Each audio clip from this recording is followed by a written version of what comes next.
¿qué debo hacer para ser salvo? ¿Qué debo hacer para ser salvo?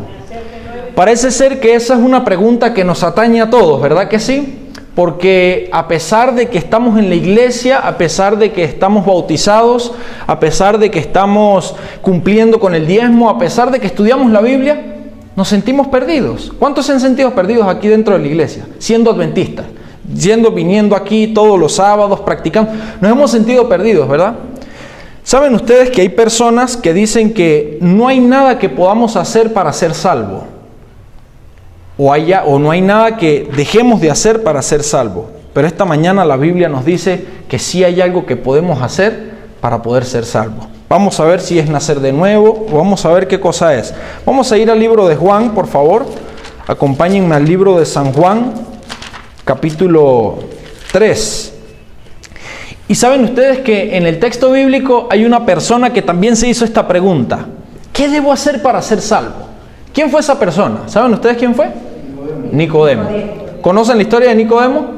Es una conversación muy única en la palabra de Dios. Un encuentro maravilloso donde una persona fue con una necesidad de conocer qué debía hacer para ser salvo y hubo una respuesta apropiada, una respuesta perfecta donde esa persona pudo hallar salvación. Vamos a leer el versículo 1 del capítulo 3 del libro de Juan.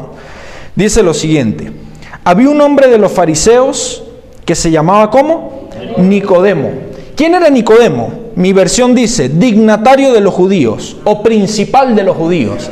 Primero debemos entender quién era Nicodemo. Nicodemo era una persona, como decir ahora un pastor de iglesia.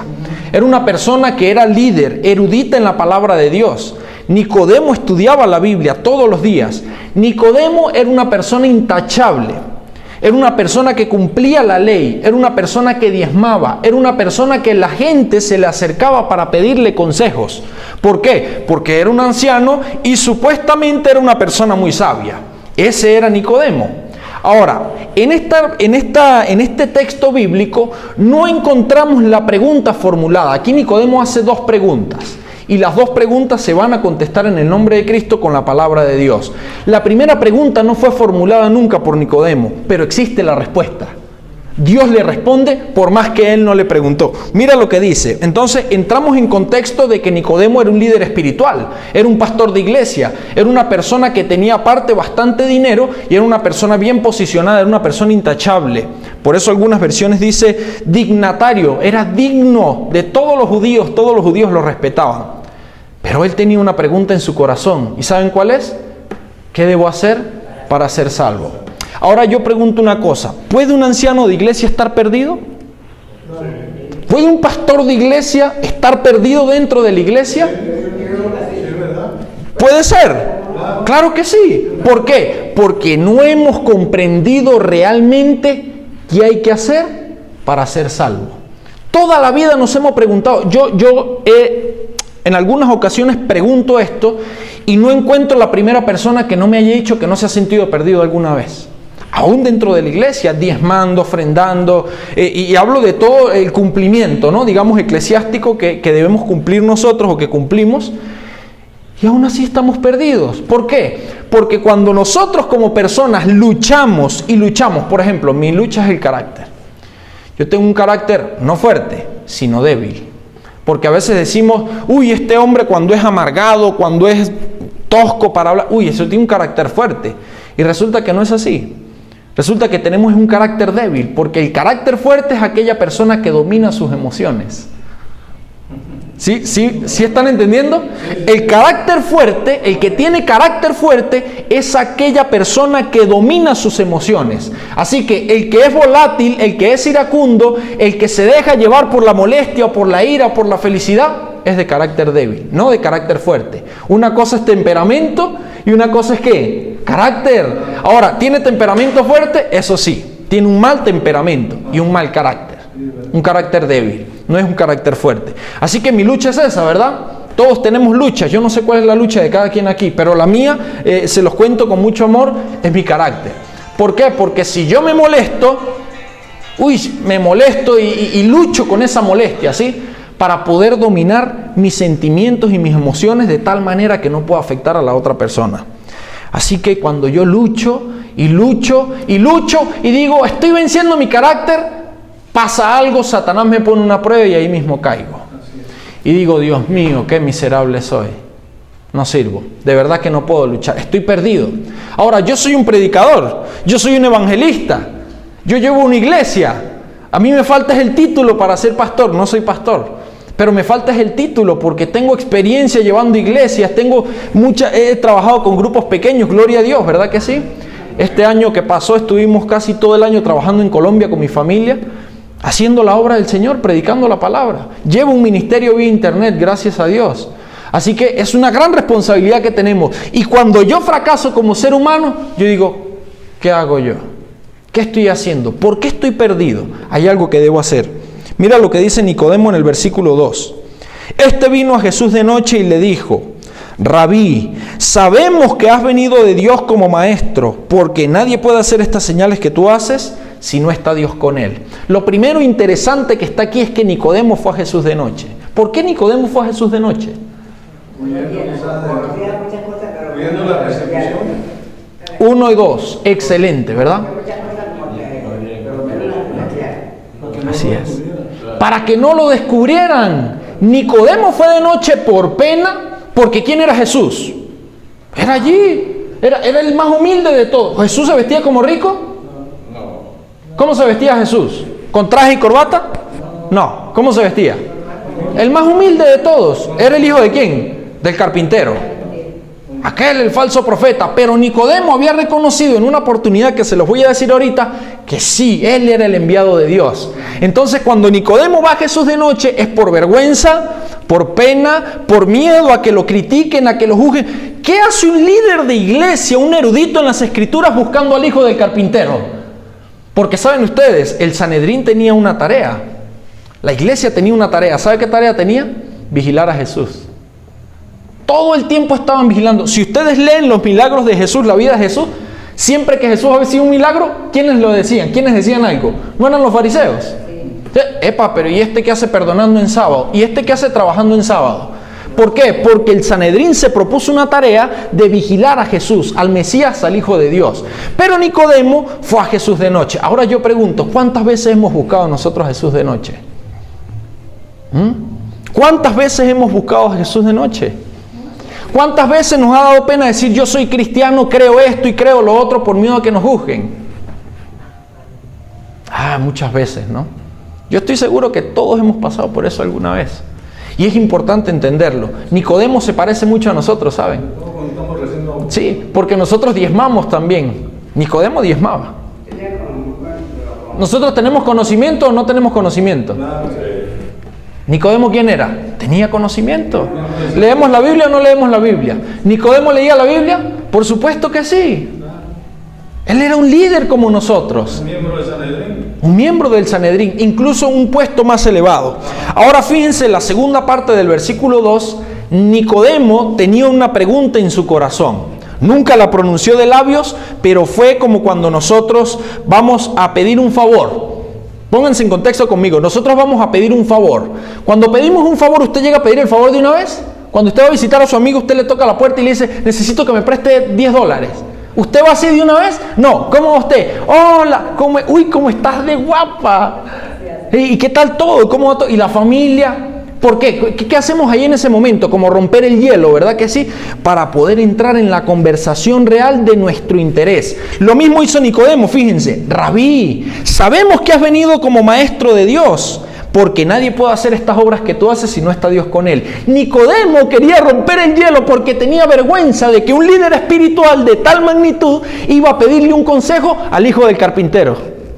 ¿Se dan cuenta? Por eso Nicodemo intenta romper el hielo y lo reconoce y le dice, sí, yo reconozco que tú eres maestro.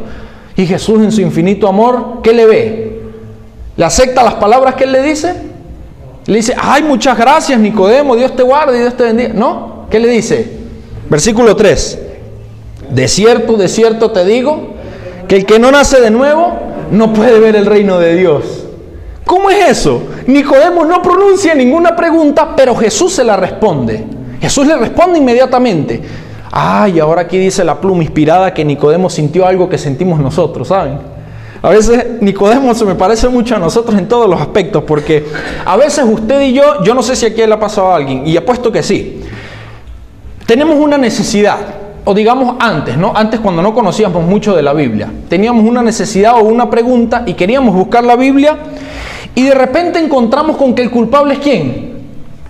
Y no encontramos cosas lindas en la Biblia, ¿no? Sino que nos señalan. ¿Por qué? Porque la Biblia es un espejo, pero la Biblia no te muestra lindo, así con corbata y traje, o maquillada y peinadita con el cabello planchado. No, así no te muestra la Biblia. ¿Cuál es el espejo de la Biblia? Te enseña cómo. Desnudo, podrido, incapaz, imperfecto. Ciertamente, ¿verdad que sí? Y cuando tú te ves así, ¿qué haces? No, a mí no me gusta así, ¿cierto? ¿Y cuántas veces hemos cerrado nosotros la Biblia y preferimos no leerla? Porque la Biblia nos desnuda. La Biblia nos dice, tú eres el culpable. Por eso es que tú estás así. No por mi culpa, sino por ti, que no obedeces, que haces esto y que haces lo otro. Mucha gente lo hace. Una persona una vez se me acercó y me dijo, hermano, ¿sabe qué? Yo quería un día buscar de Dios en la Biblia porque tenía problemas, tenía dificultades con mi familia y encontré un texto y me estaba señalando a mí. Y yo dije, ¿sabe qué? Mejor no leo nada porque para que me señale también la Biblia, ya tengo con mi familia que me señala todo el tiempo. ¿Y saben ustedes que Nicodemo sintió eso? Porque la pluma inspirada dice que Nicodemo cuando vio que Jesús le respondió su pregunta que no le había hecho, porque Nicodemo no pronunció la pregunta, el Señor se la respondió y dijo, ya va, momentico, vamos con calma. Mire lo que le dice en el versículo 4, la respuesta de Nicodemo, verso 4. ¿Cómo puede un hombre nacer siendo viejo? Es una pregunta ¿cómo? Irónica. Es una pregunta irónica, una pregunta molesta, y la sierva del Señor lo dice. Nicodemo se sintió mal, se sintió molesto y le dice, ¿cómo un hombre puede nacer siendo viejo? Obviamente sabía que Jesús no le estaba hablando de eso, porque él no era un tonto. Él era una persona ilustrada, era una persona estudiada, leída, una persona culta, ¿verdad que sí? ¿Cómo puede un hombre nacer siendo viejo? ¿Puede acaso entrar en el vientre de su madre por segunda vez y nacer? Y Jesús en su infinito amor y misericordia lo mira y lo regaña. ¿Sí? ¿Eso es lo que hizo Jesús? No. Mire lo que hizo Jesús en el verso 5. De cierto te digo, que el que no nace de agua y de espíritu, no puede entrar en el reino de Dios. Ahora aquí se me escapó algo que quiero comentarles. ¿Por qué razón o cuál fue el hecho que motivó a Nicodemo a hablar con Jesús? ¿Saben ustedes cuál es? Hubo una cosa que hizo Jesús que Nicodemo confirmó y dijo, este es el Mesías, este es el Hijo de Dios. ¿Saben cómo? ¿Se acuerdan la profanación del templo? Cuando hicieron un mercado, ¿cuántos cristianos habían? Ahí alrededor, ¿cuántos cristianos habían? ¿Cuántos creyentes habían? ¡Muchísimos! ¿Cuántos les dolió ver el santuario así? La casa de Dios, ¿a cuántos les dolió ver la casa de Dios profanada por un mercado? No, sí, a muchos. Ahora la pregunta es, ¿quién tuvo el valor de hacer lo que Jesús hizo? Nadie más. Solo Jesús, el Hijo de Dios. Y como la tarea de los fariseos era vigilar a Jesús, ahí ¿saben quién estaba ahí? Nicodemo. Y cuando Nicodemo ve que él con esa autoridad divina sale y tira todo y se molesta y dice, esto no se puede hacer así, dice, oye, este sí es el Hijo de Dios. Por eso le dice, nadie puede hacer las obras que tú haces si no está Dios con él. ¡Qué maravilla, gloria a Dios! Claro, por supuesto, porque allá habían sanado enfermos, ciertamente, ¿verdad que sí? Habían personas que sanaban enfermos, pero del lado malo. Por eso le decían, no, es que este no es hijo de Dios. Está sanando enfermos, no importa, hay otras personas que lo hacen también. ¿Por qué? Porque ese celo santo que tuvo Jesús en ese momento, verdaderamente nadie lo tuvo. Hubo mucho doliente, pero nadie fue capaz de hacer lo que Jesús hizo. Solamente el Hijo de Dios le dolió tanto en su corazón que profanaran su casa que hizo lo que hizo. ¿Ustedes creen eso? Gloria a Dios. Y eso fue lo que motivó a Nicodemo a irse a encontrar con Jesús. Versículo 5. De cierto te digo, que el que no nace de agua y del Espíritu no puede entrar en el reino de Dios. Lo que nace de la carne, carne es, y lo que nace del Espíritu, Espíritu es. No te maravilles de que te dije, es necesario nacer de nuevo. El viento sopla de donde quiere y oye su sonido, pero no sabes de dónde viene ni a dónde va. Así es todo aquel que es nacido del Espíritu. Vamos a ir a Gálatas un momento para nosotros poder corroborar ¿Qué cosa hace la persona o qué cosas practica la persona que es nacida de la carne y nacida del Espíritu? Pero antes, primeramente vamos a Romanos, al libro de Romanos, en el capítulo 6, y allí vamos a encontrar qué cosas significa nacer de nuevo, de lo que Jesús le estaba hablando a Nicodemo. Vamos a leer Romanos capítulo 6 en el verso 3. Mira lo que dice. ¿O no sabéis que todos los que hemos sido bautizados en Cristo Jesús, hemos sido bautizados en su muerte? Verso 4. Porque somos sepultados juntamente con Él para muerte. ¿Por qué? ¿Por medio de qué? Del bautismo. ¿Con qué finalidad se bautiza el cristiano en el nombre de Cristo Jesús? ¿Con qué finalidad? A fin de que como Cristo resucitó entre los ¿qué? Entre los muertos por la gloria del Padre, no por voluntad propia, sino por la gloria del Padre, así también nosotros andemos ¿cómo? En vida nueva. Entonces, ¿qué cosa es el bautismo? El bautismo es morir en Cristo Jesús. ¿Por quién murió Cristo Jesús? ¿Por qué murió Cristo? Por los pecados. Entonces, si usted muere en la muerte de Cristo, ¿está muriendo a qué? Al pecado, al viejo hombre, el que fumaba, el que robaba, el que mataba, el que se embriagaba, el que tenía 3 mujeres, a la persona que era orgullosa, a la que era chismosa, ¿cierto que sí? Eso simboliza el bautismo. Usted entra y muere en Cristo Jesús, a fin de que cuando usted salga del agua, pueda tener una ¿qué? Una nueva vida en Cristo Jesús por la gloria del Padre. Gloria a Dios. Es decir, el plan del bautismo de Dios no te salva en realidad. No te salva. Y ya vamos a ver eso. Porque ¿cómo así? ¿Usted se ha bautizado? ¿Quién está bautizado aquí? Todos. Yo estoy bautizado. Y temprano dijimos que nos hemos sentido perdidos dentro de la iglesia. Y estamos bautizados. ¿Quiere decir que el bautismo garantiza la salvación? ¿Qué creen ustedes? ¿Por qué hay personas que no se han bautizado pero serán salvas? ¿El ladrón de la cruz se bautizó? ¿Fue salvo? Él creyó y le fue aceptado por fe. No todos tienen la oportunidad de ser bautizados. Pero él tuvo fe, creyó en Jesús. Ahora vamos a ir a Marcos 16 para que ustedes se den cuenta cómo afirma este versículo lo que hizo el ladrón en la cruz. Miren, Marcos 16, 16. Fíjate lo que dice allí. El libro de Marcos, capítulo 16, versículo 16. ¿Qué dice allí? El que creyere y fuere bautizado será salvo. Pero el que no crea, ¿será qué? condenado. En un contexto de qué estamos hablando, de creer, ¿cierto? ¿Qué hizo el ladrón en la cruz? ¿Se bautizó? No, pero creyó. Ahora, el original griego de este texto, de este versículo, no dice el que crea y sea. No dice así el original, porque esta no es la escritura original. La Biblia original en el griego, usted la lee y dice el que crea siendo bautizado. Es decir, tú afirmas que crees en Cristo Jesús. ¿Cómo lo afirmas? Bautizándote. Por eso la gente que dice yo creo en Jesús pero no se bautiza, no cree en Jesús, no cree en Dios, porque la Biblia dice el que crea siendo bautizado, ¿qué va a pasar con esa persona? Será salvo. Pero la cuestión no es bautizarse, la cuestión es ¿qué? Creer. Pero ¿cómo crees tú? Bautizándote. No basta. ¿Me doy a entender? O sea, tú te puedes bautizar y no crees nada, o sea, te estás bañando, no está pasando nada. Pero para poder afirmar la creencia de que creemos en el Hijo de Dios que vino a salvarnos en la cruz del Calvario, tenemos que ser bautizados, ¿pero por qué? Por creer. Es decir, si no creemos, no hay nada. No existe bautismo.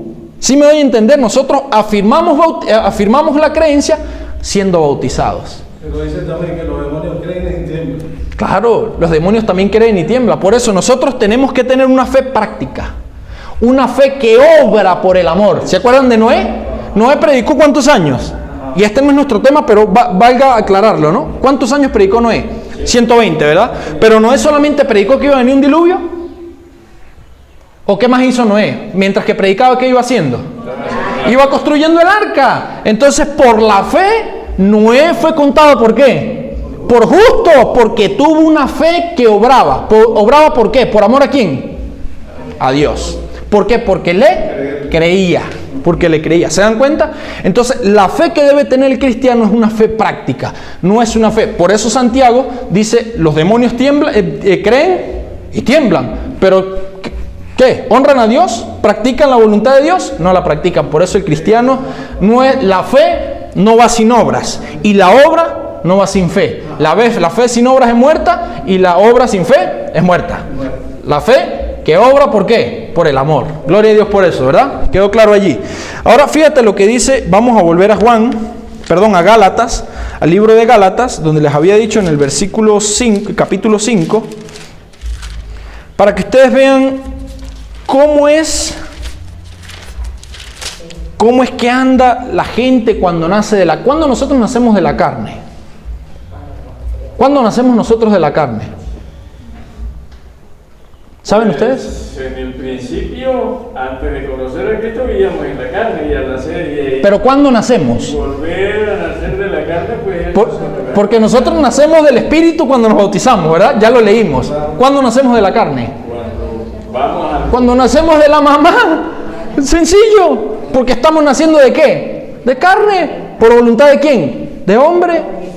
Obvio, ¿cierto? Es sencillo, ¿verdad? Ahí nacemos de la carne, con tendencia al pecado. Y mire lo que dice las personas que se quedan viviendo conforme a la carne. Versículo 19. Manifiestas son las obras de la carne. ¿Que son cuáles? Adulterio. Usted dice, no, yo no adultero. 5:19. Usted dice, no, yo no soy un adúltero. Pero el Señor dice, no necesitas acostarte con alguien para ser adúltero. Si lo miras y deseas en tu corazón, ya cometiste adulterio. Es decir, que el acto sexual es simplemente la cereza del pastel. Es simplemente lo que culmina el acto del adulterio. ¿Pero dónde comienza? En el corazón. ¿Las mujeres cometen adulterio también en el corazón? Sí. ¿O no? Yo en una iglesia pregunté esto y las mujeres, no señor. O sea, usted nunca ha mirado a un hombre, pues, ¿no? Hay que reconocer, ¿verdad que sí? También la mujer puede hacerlo. Hay que tener mucho cuidado con eso. Mira cómo dice, adulterio, fornicación, inmundicia, lujuria, idolatría. Aquí vengo yo, idolatría. ¿Somos idólatras nosotros? ¿No? ¿Qué es lo primero que tú haces cuando te levantas? ¿Qué es lo primero que tú haces cuando te levantas? ¿No agarramos el teléfono? Aquí casi no hay jóvenes, pero yo pregunté esto en una iglesia donde había más de 30 jóvenes y todos agarran el teléfono en el primer lugar cuando se van, agarran el teléfono a ver el teléfono. ¿Qué es idolatrar? Cuando uno se vuelve en un idólatra es cuando uno coloca cualquier cosa en el primer lugar antes que ¿qué? Que a Dios. ¿Idolatras a tus hijos? Puede ser, ¿no? Puede ser también. Porque nosotros decimos, no, yo no soy idólatra. ¿Por qué? Porque yo no tengo una imagen en mi casa. Pero idolatrar a los hijos también sucede. Idolatrar a la pareja. Y es difícil entender esto. Por eso debemos comprenderlo para no hacerlo más. Si lo estamos haciendo, no hacerlo más. Mira lo que dice. Hechicerías, enemistades, pleitos, celos, iras, contiendas, división. ¿Hay peleas en la iglesia? Sí. ¿Hay ira en la iglesia? ¿Hay celos? Sí. ¿Y entonces qué hicimos si ya nos bautizamos? Esta es la pregunta que yo me hago en el título del sermón. ¿Qué debo hacer para ser salvo? Porque ya nos bautizamos, somos parte de la iglesia, pero entonces seguimos perdidos porque estamos viviendo según la carne. Porque seguimos teniendo celos, seguimos teniendo ira, seguimos contienda, en separaciones. Es así, ¿no? Y mira lo que sigue diciendo para ir abarcando un poco más.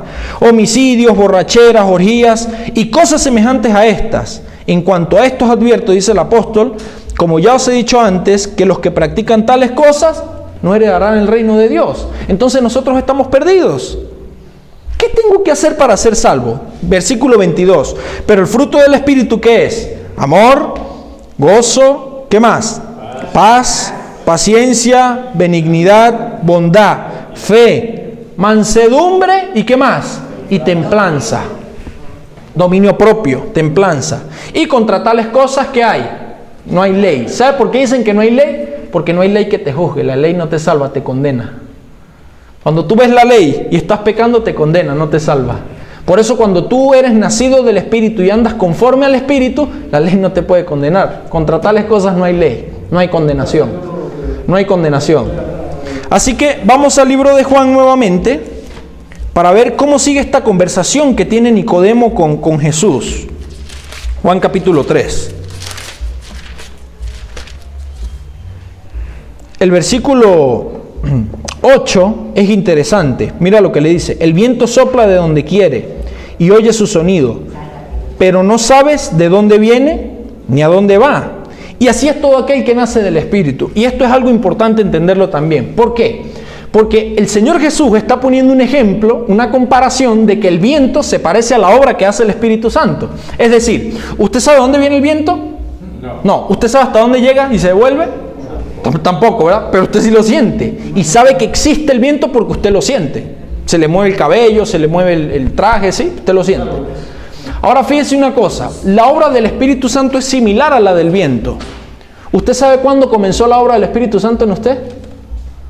¿Sabe usted cuándo comenzó usted a cambiar de vida? Dígame la fecha y la hora exacta.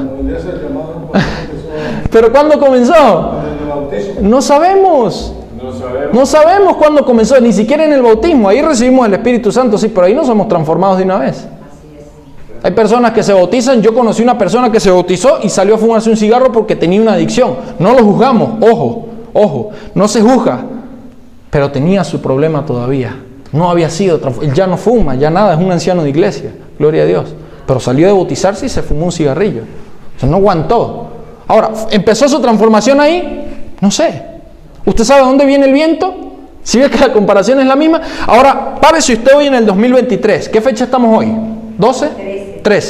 13 de mayo 2023. Y mire 5 años atrás. Mírese usted, recuerde rápidamente 5 años atrás. ¿Quién era usted? O fíjese usted, 10 años atrás, ¿quién era usted? Usted se da cuenta que existe el viento, ¿por qué? Porque usted lo siente. Usted siente frío cuando pasa el viento. Usted ve los árboles moverse. Usted siente y sabe que el Espíritu Santo ha hecho una obra en usted, ¿o no? Hoy la siente, ¿verdad que sí? Gloria a Dios por eso. ¿Y usted sabe cuándo va a terminar esa obra? Cuando Cristo venga. Pero realmente va a terminar antes de que Cristo venga. Porque ya cuando Cristo venga, ya todos vamos a tener que estar contados por justos y por pecadores. Antes de que Cristo venga. Antes de que Cristo venga, ya la obra va a estar terminada. Pero usted no sabe el día, ni la hora, ni la fecha. Es lo mismo con el viento. Si se dan cuenta, es maravilloso. Por eso Nicodemo, Jesús le dice: el viento sopla de donde quiere y oye su sonido, pero tú no sabes ni a dónde viene ni a dónde va. Asimismo es todo aquel que nace del Espíritu. Y vuelve y le pregunta a Nicodemo. ¿Por qué? Porque Nicodemo ya había entendido que tenía que bautizarse, pero aún así, ¿cómo hacía? Mira, le pregunta a Nicodemo, verso 9, ¿cómo puede hacerse esto? ¿Cómo puede hacerse esto? Esa es la segunda pregunta. ¿Cómo puedo yo hacer esto? Tú que eres maestro de Israel y no sabes esto. Ahí sí le responde Jesús, ¿no? Tú que eres líder espiritual y no sabes cómo salvarte. ¿Cómo así? Pregunto yo, ¿es más fácil salvarse o perderse? ¿Por qué? ¿Usted sabe por qué nosotros pensamos eso? Porque no hemos comprendido realmente cuál es el plan de la salvación. Tenía conocimiento, terrenalmente, ¿verdad? Pero las cosas de la tierra no las tenía todavía. Amén. Y las había aprendido Por la clase, por la universidad, Así es. por los profetas. Por los profetas. Los profetas hablaban. Así es. Entonces, eso como a muchos se van por eso también, ¿eh? Correcto. Muchos se van por eso. Muchos sabemos teoría. ¿Cuánto estudiamos la Biblia aquí? ¿Somos parecidos a Nicodemo o no somos? Por supuesto. Ahora yo pregunto, ¿es más fácil salvarse o perderse? ¿Por qué usted dice que es más fácil salvarse que perderse? Perdón, perderse que salvarse. ¿Sabe por qué? Realmente es más fácil salvarse que perderse. El problema es que no hacemos una sola cosa. Qué pequeña es, y ya la vamos a ver. Por eso el título del sermón de hoy se llama ¿qué debo hacer para ser salvo? Los libros de profecía dicen que para los últimos tiempos, grandes predicadores, grandes estrellas, que los mismos predicando en ese púlpito, pastores muy consagrados, estarán perdidos. Claro, por supuesto. Y ahí tenemos a Lucifer. Lucifer no tenía el pleno conocimiento en todo. Era el líder en el cielo. Perfecto. Así es. Y se perdió. Así es. Jesús le dice, tú que eres maestro de Israel y no sabes esto, tú que estudias las Escrituras y no has comprendido el plan de la salvación, les invito a que estudien el tema de la justificación por la fe. Cuando ustedes estudien el tema de la justificación por la fe, su vida les va a cambiar. Ahí ustedes se van a dar cuenta que es más fácil salvarse que perderse. Y ya vamos a ver por qué. Miren, de cierto te digo que de lo que sabemos hablamos. Obviamente Nicodemo no sabía de qué cosas le estaba hablando, de cosas espirituales. Si os he dicho cosas terrenales y no creéis, ¿cómo creéis si te digo cosas celestiales? Verso 13. Nadie subió al cielo sino el que descendió del cielo. ¿Quién es? El Hijo del Hombre que está en el cielo. Y aquí viene el texto clave para responder qué es lo que debemos hacer para ser salvos. Escuchen bien. Y como Moisés, esto se lo dice Jesús a Nicodemo, y como Moisés levantó la serpiente en el desierto, así es necesario que el Hijo del Hombre sea levantado. Así igual, como Moisés levantó una serpiente en el... ¿Se acuerdan de eso? Sí. ¿O no se acuerdan? Ahorita vamos a leer un poquito el texto para nutrirnos un poco más. Así como hizo Moisés, es necesario que el Hijo del Hombre sea levantado. ¿Para qué? Versículo siguiente, el 15. ¿Para qué? Repítalo. Para que todos miren a él. Para que todo aquel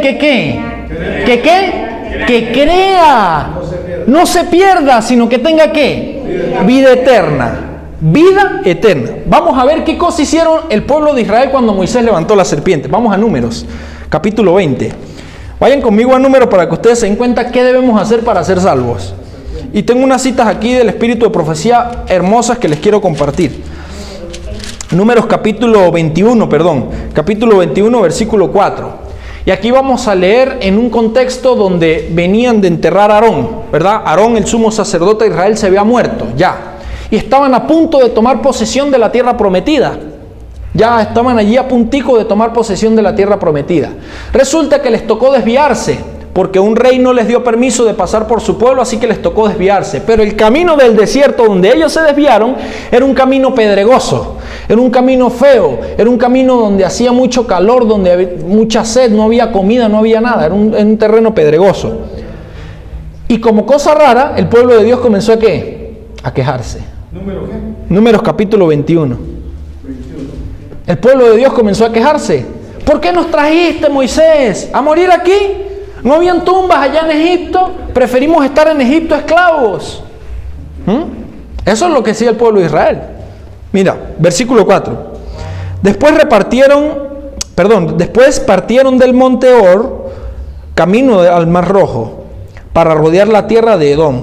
Pero se desanimó el pueblo por el camino, porque era árido, era feo, era pedregoso. Y comenzó a hablar ¿contra quién? Contra Dios y contra Moisés. Comenzaron a quejarse. Y mira lo que le decían. ¿Por qué nos hiciste subir de Egipto? ¿Para que muramos en este desierto? Pues no hay pan ni agua y estamos cansados de este pan tan liviano. ¿De qué pan están hablando? Del maná. ¿Saben ustedes que la traducción para la palabra liviano es decir que no le tomaban ningún tipo de importancia a ese pan? No apreciaban el pan del cielo.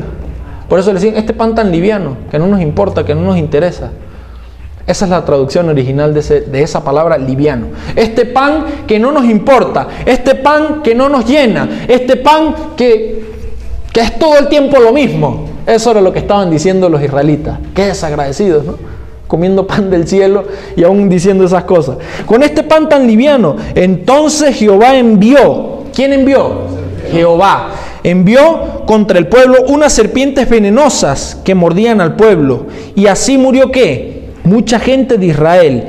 Entonces el pueblo se fue a Moisés otra vez a decir, perdón, nos equivocamos, qué pena, discúlpenos, Dios mío.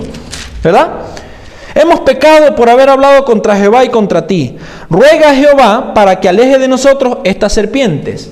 Y dice el versículo 7, Moisés oró por el pueblo. Y Jehová le respondió. Mira lo que le dice Jehová. Haz que una serpiente ardiente igual a la que está allí y ponla sobre un asta, es decir, a lo alto, ¿verdad? ¿Para qué? Cualquiera que sea mordido y la mire, ¿qué va a pasar?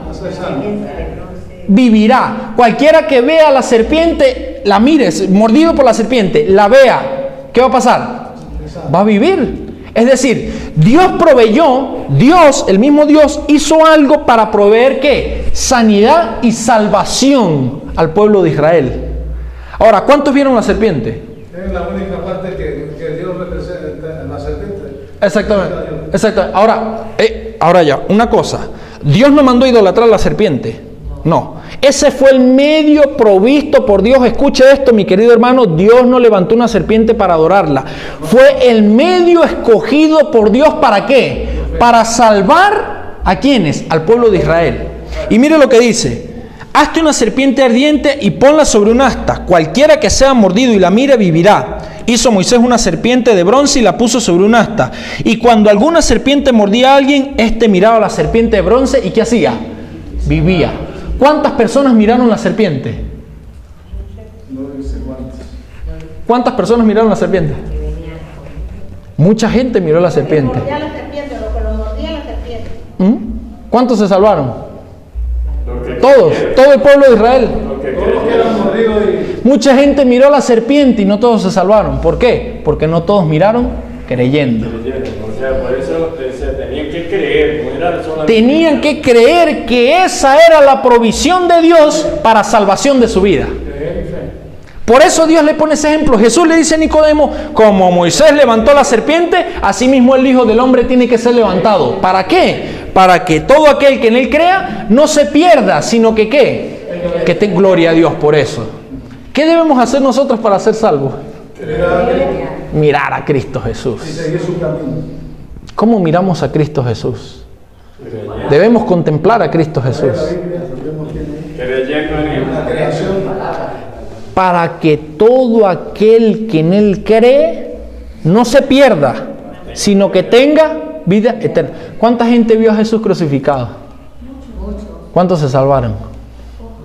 Los que creyeron en Qué él. interesante, ¿no? Por ejemplo, Nicodemo ahí se salvó. Nicodemo se salvó. Incluso dice la sierva del Señor que Nicodemo terminó esta conversación y empezó a defender a Jesús en el Sanedrín. Claro, bajo cuerda, ¿no? Porque él no quería que lo mataran. Pero él invirtió después que Jesús murió, invirtió todos sus recursos, porque era millonario, invirtió todos sus recursos a la obra de Dios. Y hubo un centurión que dijo, verdaderamente este era el Hijo de Dios. Pero ese reconoció, ese fue salvo. ¿Cuánta gente miró a Jesús en la cruz? No lo reconocieron. Ahora, ¿tú ves a Cristo en la cruz? ¿Pero crees que por medio de su poder puedes ser salvo? Porque a veces creemos a Dios, creemos en Dios, pero no le creemos a Dios. Y por eso nos parece más fácil perdernos que salvarnos. Por ejemplo, ¿Qué debo hacer para ser salvo? ¿Qué debo hacer? Contemplar a Cristo Jesús. Patriarcas y profetas, comentando este hecho de la serpiente, mire lo que dice. Escuchen este texto, Patriarcas y Profetas, capítulo 39, mis queridos hermanos. Mire lo que dice. Y como Moisés levantó la serpiente en el desierto, así es necesario que el Hijo del Hombre sea levantado, para que todo aquel que en él creyere no se pierda, sino que tenga vida eterna. Eso es Juan 3, 14 y 15. Aquí viene el comentario. Todos los que hayan existido alguna vez en la tierra han sentido la mordedura mortal de la serpiente antigua que se llama Diablo y Satanás. Todos la hemos sentido, ¿verdad que sí? Esa serpiente que nos muerde cada día, cada momento. Pero escuche esto. Los efectos fatales del pecado pueden eliminarse. Escuche esto, pueden eliminarse tan solo mediante lo provisto por Dios. ¿Qué proveyó Dios para eliminar el pecado? ¿Qué proveyó Dios? En aquel momento fue la serpiente. ¿Y en este momento qué fue? a Cristo. Cristo Jesús.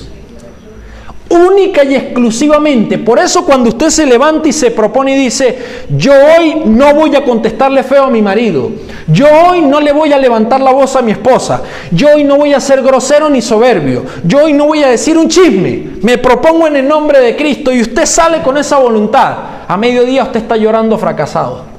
¿Por qué? Porque no hay voluntad humana que pueda hacer usted para salvarse de las consecuencias del pecado. ¿Me doy a entender? No hay voluntad propia, no hay nada que usted pueda hacer para salvarse. Propio, que usted diga, yo tengo que... ¿Sí me doy a entender? No hay nada. O sea, que yo lo voy a hacer. Única, mire lo que dice la sierva del Señor, única y exclusivamente pueden eliminarse los efectos del pecado tan solo mediante lo provisto por Dios. Es decir, tan solo por ¿quién? Por Cristo Jesús. Gloria a Dios por eso. Que Dios pone en uno el querer. ¿Cómo el hacer? Mire lo que sigue diciendo. Los israelitas salvaban su vida mirando la serpiente levantada en el desierto. Muchos salvaron su vida. Aquella mirada implicaba fe. La sierva del Señor dice, aquella mirada implicaba fe. Porque si usted la miraba por mirarla, se moría igual. Tenía que creer que ese era el medio que había dicho Dios para salvarse. Dios dijo, Moisés dijo, voy a levantar una serpiente y todo aquel que la vea creyendo que Dios le va a salvar, será sano. ¿Para qué Dios hizo esto? ¿Para probar qué? La fe. Para probar la fe. Por eso nosotros somos salvos, ¿por qué? Por gracia y por fe. Y Pablo concluye en eso. Por fe. ¿Ves? Por eso les invito, si usted estudia el tema de la justificación por la fe, usted se va a dar cuenta que realmente sí podemos salvarnos. Porque si Cristo vino a esta tierra y vivió como humano, como usted y como yo, y pudo vencer, en su nombre bendito, nosotros podemos vencer también e ir al cielo como justos. Gloria a Dios por eso. Enoc se fue al cielo. ¿Por qué Enoc se fue al cielo? ¿Porque era perfecto? No. Tenía perfección bíblica. ¿Por qué? Porque vivía con Dios. Caminó con Dios. Entonces, ¿hay algo que debemos hacer? ¿Qué es? ¿Esforzarnos para no pecar? ¿Eso es lo que tenemos que hacer? No. ¿Qué hay que hacer? Contemplar ¿a quién? Al Altísimo, a Cristo Jesús, que es el medio impuesto o el medio que Dios nos regaló para la salvación de nuestra alma. Ya casi finalizo. Los efectos fatales del pecado, solamente podemos eliminar los efectos del pecado mediante lo provisto por Dios. Los israelitas salvaban su vida mirando a la serpiente levantada en el desierto, y aquella mirada implicaba fe. Vivían porque creían la palabra de Dios y confiaban en los medios provistos para su restablecimiento. Nosotros debemos confiar que en Cristo Jesús hay poder para salvación suya y salvación mía. De lo contrario, va a venir Cristo y nosotros vamos a seguir. No, es que yo soy humano. Soy humano. Cristo también fue humano, pero ¿pecó? No pecó. Venció. Entonces, fíjense, vivían porque creían la palabra de Dios y confiaban en los medios provistos para su restablecimiento. Así también el pecador puede mirar, escuche bien, así también el pecador puede mirar a Cristo y vivir. Gloria a Dios por eso. Nosotros, usted y yo, podemos mirar a Cristo y podemos, ¿qué cosa? Vivir. ¿Pero de qué vivir está hablando? ¿De esta tierra? No. Vivir para siempre por la eternidad. ¿Esto es una buena noticia o no es una buena noticia? ¿Y qué es el Evangelio eterno? ¿No son buenas nuevas de salvación? Gloria a Dios por eso. Esto es una buena noticia. Quiere decir que si usted se esfuerza, va a pecar, va a caer y se va a perder. Pero si usted única y exclusivamente pone su voluntad para mirar a Cristo Jesús en la cruz, usted puede vivir, así como vivieron los israelitas. Gloria a Dios. Recibe el perdón por medio de la fe en el sacrificio expiatorio. En contraste con el símbolo inerte e inanimado de la serpiente, Cristo tiene poder y virtud en sí para cuidar al arrepentido pecador. La serpiente en realidad no tenía poder. El poder venía de Dios. Pero la diferencia es que Cristo sí tiene poder propio para salvarnos del pecado. Esa es la diferencia que tenía la serpiente de Cristo Jesús. Continúo la cita. Aunque el pecador no puede salvarse a sí mismo, tiene sin embargo algo que hacer. Por eso es que el que diga que no hay nada que hacer para la salvación, que ya todo está hecho, es mentira. Hay algo que debemos hacer. Sin embargo, hay algo que hacer, dice la sierva del Señor, para conseguir la salvación. Al que a mí viene, no le echo fuera, dice Jesús en Juan capítulo 6, versículo 37. Pero debemos, ¿qué cosa? Ir a donde está Él. Y cuando nos arrepentimos de nuestros pecados, debemos creer que Él nos acepta y nos perdona.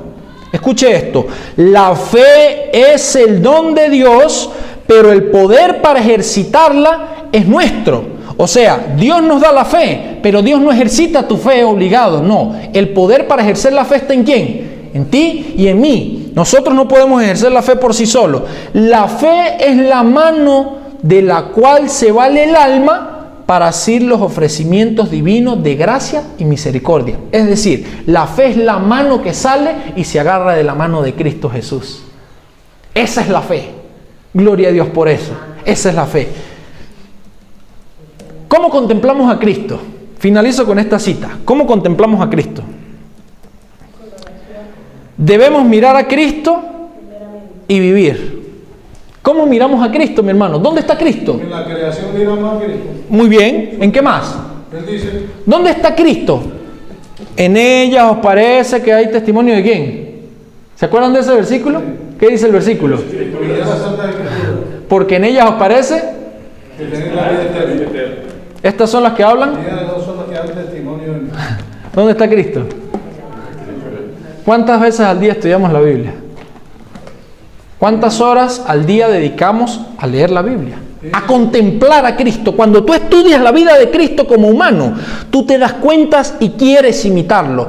No es porque tú eres bueno ni porque eres fuerte, no. Es porque el observar a Cristo inmediatamente como buena consecuencia te lleva a imitar sus pasos. Y en ese preciso instante empieza la justificación por la fe que es en Cristo Jesús. Es decir, por medio de la justicia de Cristo, tú lo ves, lo imitas y tú comienzas a ser ¿qué? Justo. Pero no porque tú eres bueno y por tus propias acciones, sino porque estás imitando ¿a quién? A Jesucristo, que Él sí es justo. ¿Se dan cuenta? Entonces, ¿cómo mirar a Jesús? Debemos mirar a Cristo y vivir.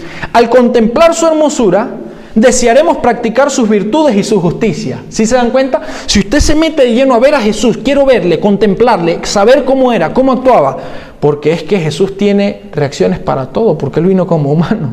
Él también se molestó, a Él también lo maltrataron, de Él también se burlaron. Pero ¿cómo actuó Él? Eso es lo que debemos aprender. Contemplar su hermosura, desearemos practicar sus virtudes y su justicia. Contemplando a Cristo, somos transformados a su imagen y semejanza. Y renunciando a nosotros mismos, al dar nuestro corazón completamente a Jesús, para que su espíritu nos refine, ennoblezca y eleve, estaremos en comunión íntima con el mundo futuro, bañados por los rayos brillantes del sol de justicia. Única y exclusivamente nosotros podemos ser justificados mirando ¿a quién? A Cristo Jesús. ¿Qué debo hacer para ser salvo? Creer. Única y exclusivamente contemplar a Cristo Jesús. Oramos. Querido Dios, en esta mañana queremos alabarte nuevamente porque has sido bueno con nosotros. Nos has predicado tu palabra sin duda alguna. Hemos tenido esperanza de salvación. Y queremos rogarte, Señor, en este momento que nos ayudes a contemplarte, que nos ayudes a hacerte fiel, que por medio de tu misericordia, de tu gracia y de tu poder transformador, estos siervos, Señor, impuros, estos siervos incapaces puedan ser perdonados y transformados conforme a tu imagen y semejanza. Bendícenos en este resto de sábado y permite que podamos hacer tu santa y divina voluntad donde quiera que vayamos. Te lo rogamos en el nombre de Jesús. Amén. Amén. Que sigan pasando un feliz sábado, mis hermanos. Dios me los bendiga.